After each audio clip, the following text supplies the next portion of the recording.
Dia, você que está aqui. Agora são 9h03 em ponto, no horário de Brasília. Seja muito bem-vindo, seja muito bem-vinda, doutor, doutora. Aqui é mais uma aula dessa jornada do Advogado 10+, em que eu venho aqui trazer a verdade para você da advocacia societária, né? O tema de hoje é a administração na sociedade limitada. Nós vamos falar um pouquinho sobre como é essa administração, o que que acontece, o que que você tem que fazer ou deixar de fazer, orientar o cliente nessas situações, né? É um assunto importante? Com certeza. Com certeza é. Como sempre, eu venho aqui para trazer para você a verdade. Vou até tirar o óculos, ó. Eu venho aqui sempre para trazer para você a verdade da advocacia, a verdade de como que é na prática, né? Porque no curso de graduação ninguém conta, no dia a dia parece que ninguém quer colaborar, e aí quando você faz uma parceria, a pessoa também não quer te dar a mão direito, fala assim, eu faço, mas não te conto o que que é, né? É sempre assim, não é verdade? Eu entendo muito bem como que funciona essas coisas, doutor, doutora, não é fácil. E num mundo aqui, num país em que existe mais de 1.300.000 advogados, o que que você precisa é saber se destacar. E aí, como que você vai se destacar? Conhecendo, se tornando um especialista no assunto. Meu canal aqui é societário, é direito societário, é dentro do direito empresarial que você vai ter destaque e sabendo, na verdade, orientar verdadeiramente o seu cliente. Então, vamos lá. Da administração. A sociedade, a empresa, ela tem uma personalidade jurídica diferente, distinta da do seu sócio, certo? Muito bem. E ela pode ser administrada por mais ou uma pessoa. Essa pessoa tem que ser pessoa natural ou pode ser pessoa jurídica? Vamos voltar um pouco e entender o porquê que existe a administração da pessoa jurídica. Nas aulas de graduação, eu costumo fazer uma brincadeira muito simples, que a pessoa jurídica não tem cabeça, pescoço, ombro, perna e pé. De verdade, ela não tem um corpo físico, compreende? E não tendo um corpo físico, como que ela, então, na prática, assina? Como que ela, na prática, está presente num ato jurídico? Por meio de um representante legal. Esse representante legal é o administrador da empresa, que o legislador colocou lá no Código Civil. E é por isso que não pode ser pessoa jurídica. Pessoa jurídica pode administrar pessoa jurídica? Não. Sabe por quê? Porque é contra a própria natureza da pessoa jurídica. A gente está falando de um ente que não tem ele tem personalidade, ele tem uma personificação, mas ele não tem um corpo físico presente, materializado. Ele pratica esses atos por meio de alguém. Espero que tenha ficado claro. Porque a sociedade, a pessoa jurídica, precisa de uma mão, precisa de um braço, precisa de um cérebro. Este é, na verdade, o administrador. Tanto que, eu adoro o professor Pontes de Miranda. Uma vez uma orientanda, quando eu recomendei Pontes de Miranda, ela falou, professor, é muito antigo, tá desatualizado. Vamos falar sobre isso? Clássico é clássico. O professor Pontes de Miranda criou várias teorias que usamos até hoje no direito. Teoria do fato jurídico, classificação de fato e ato jurídico. Tá lá no Pontes de Miranda. E uma teoria maravilhosa que o professor Pontes de Miranda criou, sabe qual que é? Da acefalia na pessoa jurídica. Você sabe o que que é isso? Quando a sociedade não tem administrador, não é quando ela não tem sócio, porque quando ela não tem sócio, ela já morreu, porque ela dissolveu, tá morta. Agora, quando ela não tem administrador, ela está num estado de acefalia. Essa teoria é muito interessante e é muito importante a gente trazer aqui. Por quê? No momento em que a sociedade ela é constituída, no momento em que ela é criada, então os sócios constituíram uma sociedade e tal, né? Naquele momento. E como que se constitui? De maneira formal, por meio de um contrato social registrado. Tá? É assim que adquire personalidade jurídica. Se não registrar, é uma sociedade só de fato, não é de direito. Qual que é a diferença? A responsabilidade dos sócios, ela é infinita, meu caro. Ela é direta, porque são eles, ela não tem personalidade jurídica, quem vai praticar os atos são os sócios e não ela, tá? Olha só, no momento em que a sociedade ela é constituída, os sócios, então, vão nomear um administrador. O administrador, a sociedade será representada por fulano ou ciclano, ou todos os sócios exercerão a administração. De qualquer maneira, independente do formato, vai ter lá uma cláusula falando da administração da sociedade.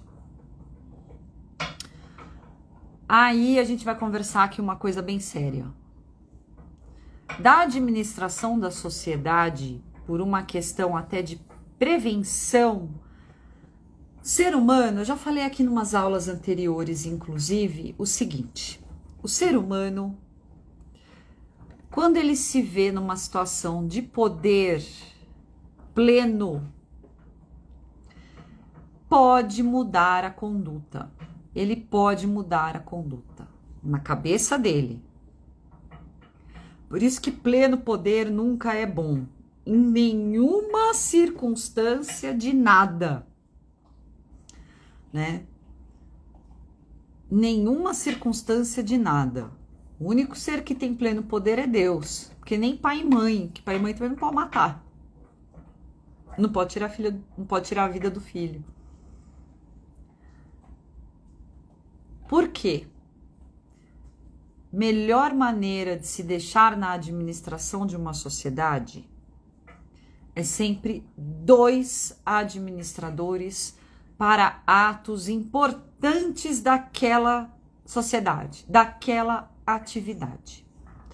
Não estou dizendo de atos corriqueiros, do dia a dia. Por exemplo, folha de pagamento, vai assinar salário, dependendo do volume, né? Aquelas contas pequenas do dia a dia. Mas precisa passar por um segundo crivo, até as contas pequenas. Você acredita que uma vez eu peguei um caso que a diretora financeira, que tinha um poder de alçada pequeno, passava compras pessoais dela no mercado, tinha até pinico no negócio do mercado. Quando o executivo olhou a prestação de contas, falou assim: ué, o que é isso aqui? E me chamou. Né? Evidente que ela foi destituída e obrigada a restituir e indenizar a empresa daquilo que ela tinha gasto de maneira pessoal. Por que precisa passar por um segundo crivo? Porque é natural do ser humano, plenos poderes, achar que pode tudo e colocar a sociedade numa situação de risco. E não só a sociedade, colocar os sócios, porque lembra, Os sócios realizam um investimento no capital da sociedade, fazem um aporte no capital da sociedade esperando um retorno, que é dividendo, é o lucro. Quanto maior o gasto, menor o lucro. A conta não vai fechar.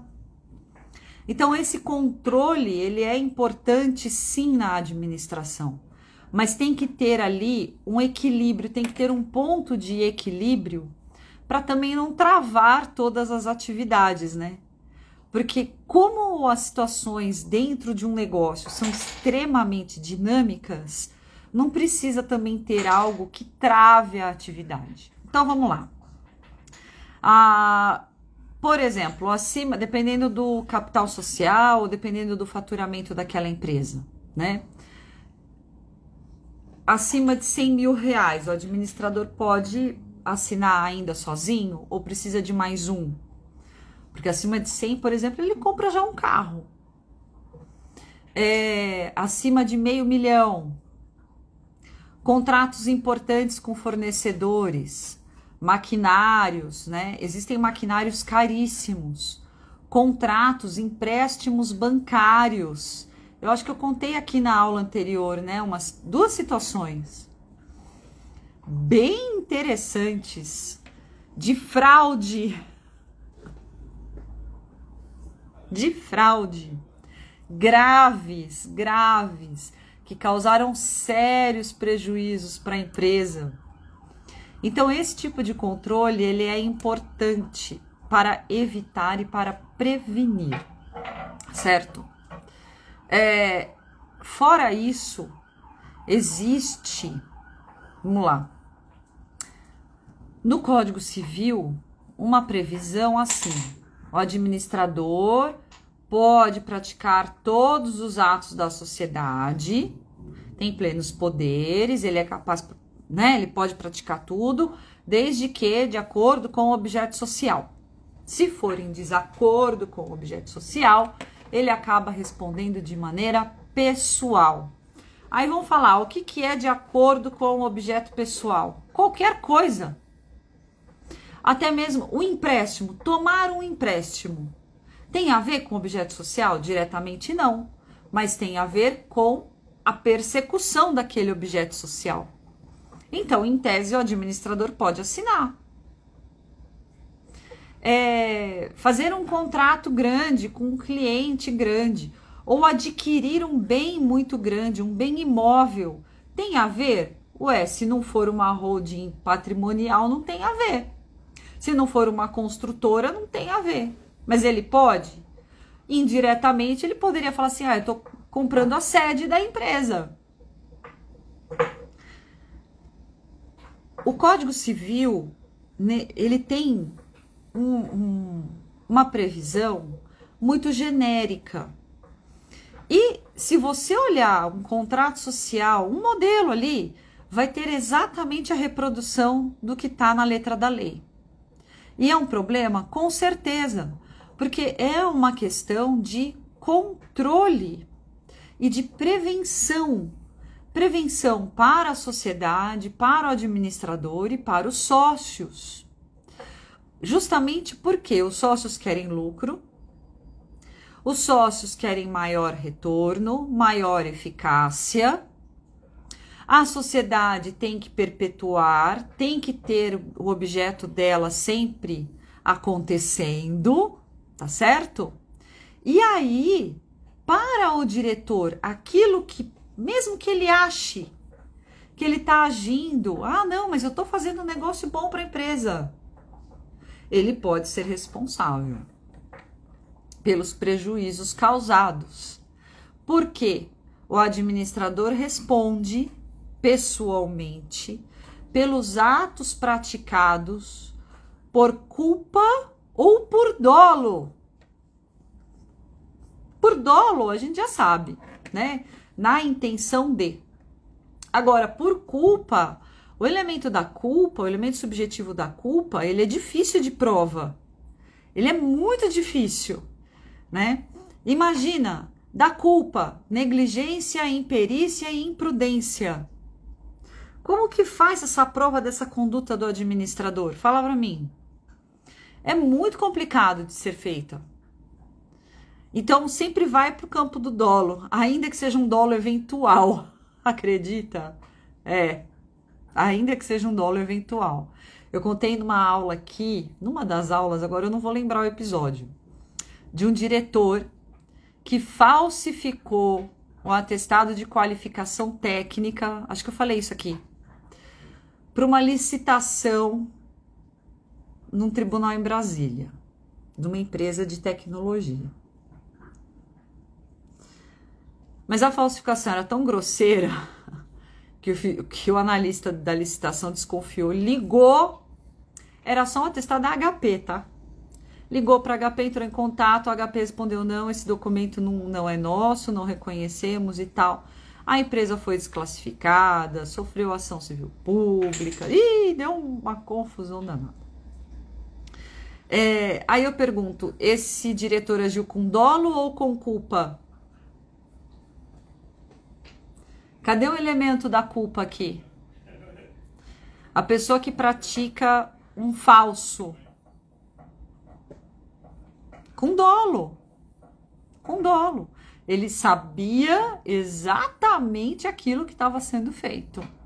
Sabia exatamente aquilo que ele estava praticando. Porque era um trabalho, inclusive, de corta e cola. Era um patchwork muito mal feito, inclusive. Tinha que fazer uns cursos de artesanato.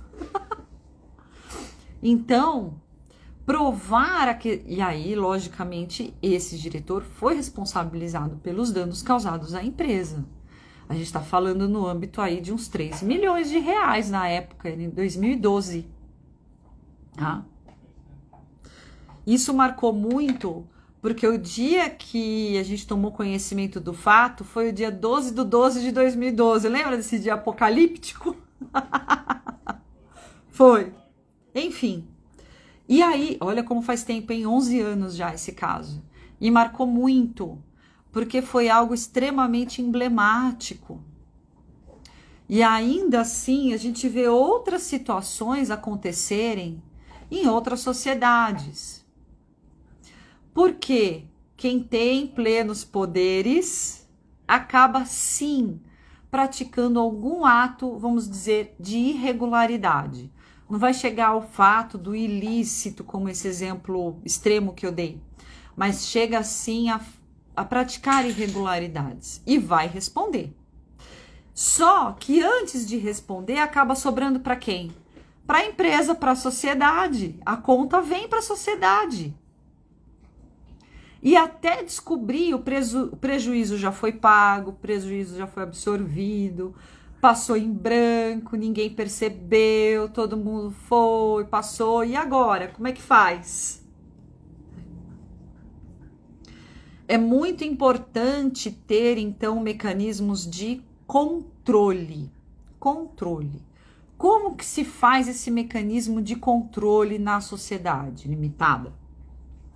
Olha, a sociedade será representada por um administrador quando? Procuração adjudícia, né, que a gente prefere, um só, ou dois, né, dependendo do caso, para assinar contratos ou situações de até, aí coloca um limite de alçada, valores pequenos por ato, até um determinado limite, porque se é por ato, ele vai assinando ato, soma, faz um monte. Depois, a sociedade será representada por 2 administradores quando? Coloca lá um poder de alçada. O próprio Código Civil determina que pode ter um poder de alçada que exija, esse poder de alçada, exija a aprovação dos sócios. Eu recomendo fortemente que você coloque a aprovação da maioria dos sócios, tá? E olha que interessante que eu me deparei semana passada, isso aqui merece uma aula, né? Eu me deparei com uma situação de empate. 4 sócias, 25% cada uma. Nunca vai dar maioria? Empatou 50%. 50-50. Aí eu pergunto, qual que é o critério de desempate? Ninguém sabia critério de desempate. Elas não sabiam. E agora, Elô? Então, acho que merece uma aula, né? Eu vou fazer uma aula dessa daí, viu? porque, olha, foi inusitado. Mas é importante você colocar um quórum viável para não criar também um entrave nessa questão da administração, da aprovação, né? A não ser que seja algo extremamente grande, extremamente estratégico. Mas aí, se é estratégico, cabe sim a aprovação na deliberação de sócio e não é decisão da administração. Tá certo? Muito bem. Pode acontecer, caro colega. Por isso que é sempre bom ter pelo menos 2 administradores, tá? 2 administradores. E eu recomendo, além disso, ser nomeado uma figura chamada suplente. Pode, deve. Deve. Porque pode acontecer desse administrador simplesmente sumir. Ou falar assim, não quero mais. Não vou mais. Renunciar. Com efeitos imediatos. Já me deparei com uma situação dessa. O administrador, inclusive, era meu cliente. A gente renunciou para sacanear os outros. Ué, o legal do direito, o legal da advocacia é esse, né? Que a gente pode transitar todos os lados e tal. Às vezes a gente abre a caixinha da maldade também, tá achando? Porque era só ele quem assinava, era uma empresa financeira. Ele descobriu que os sócios estavam fazendo pirâmide, esquema de pirâmide. Ele falou, eu não vou assinar nada disso. Eu falei, não vai mesmo, você já vai renunciar, é agora. E a empresa ficou, adivinha, naquele estado de acefalia que o Pontes de Miranda tanto falava. Como que faz? Por isso que é importante ter mais de um administrador e até mesmo um suplente. E no contrato social ter uma previsão nessas situações. Olha, a regra. O contrato social está para a sociedade limitada, assim como a Constituição está para a nação. O contrato social é a regra soberana da sociedade. Então, se você deixar no contrato social como que fica a situação, você já resolveu 99% dos problemas que podem ocorrer dentro daquela sociedade. Essa dica realmente é de ouro, de ouro. E por que isso, caro colega? Por quê? Ninguém pensa, todo mundo acha, quando começa um negócio, é igual namoro. Quando a gente começa a namorar, quando começa um relacionamento, tá tudo muito bem, muito lindo. Ah, não, ela é linda, ela não vai fazer isso, não vai acontecer aquilo, imagina, nanana. Pum, sempre acontece algo que desagrada. Não precisa chegar, né, a um rompimento grave e tal, mas sempre acontece algo que desagrada, que acaba azedando um pouco a relação. E você acha que no societário é diferente? Lógico que não. Porque é relação humana e de negócios, o que é pior ainda. E aí, na administração, ninguém acha que vai dar problema.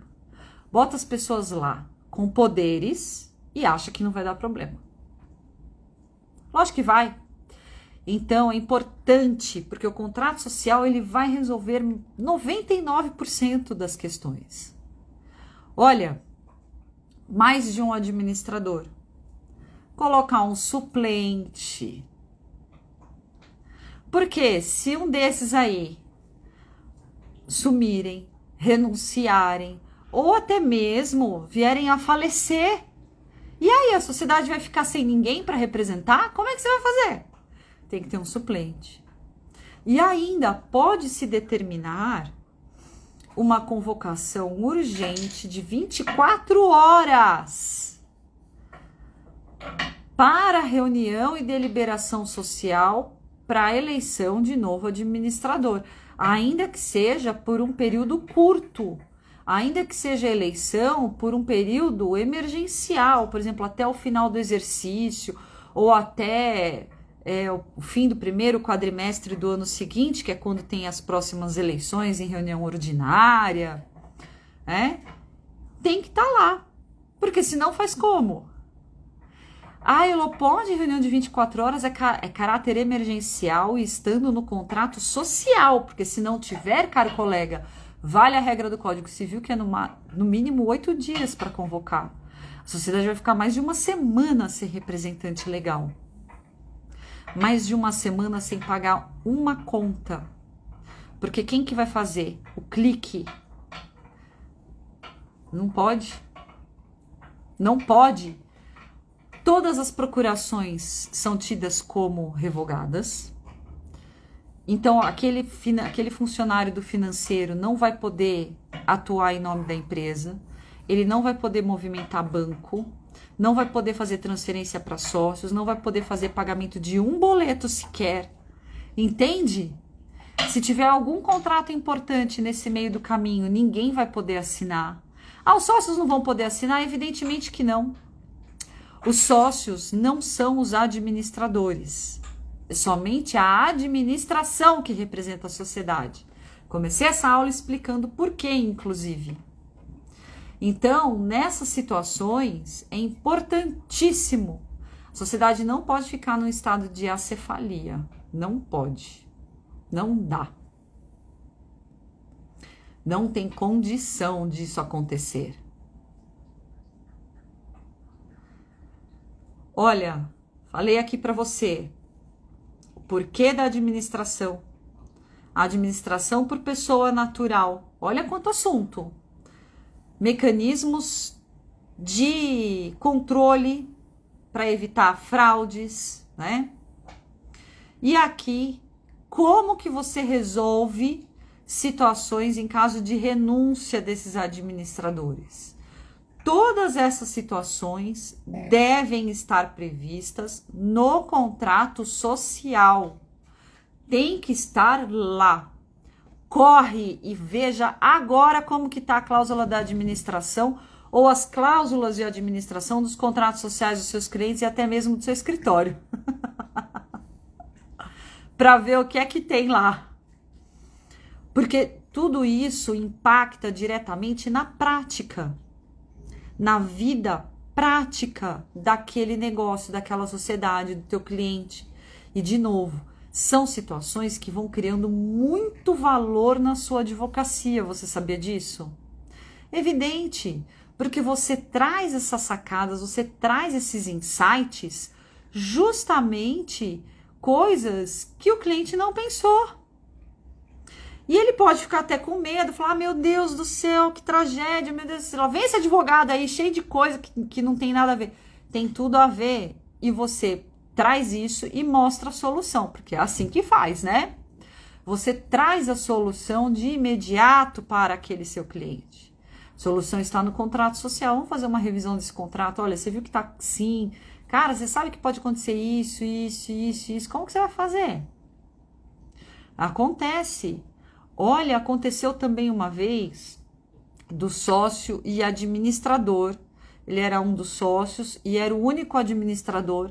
Faleceu num acidente de carro.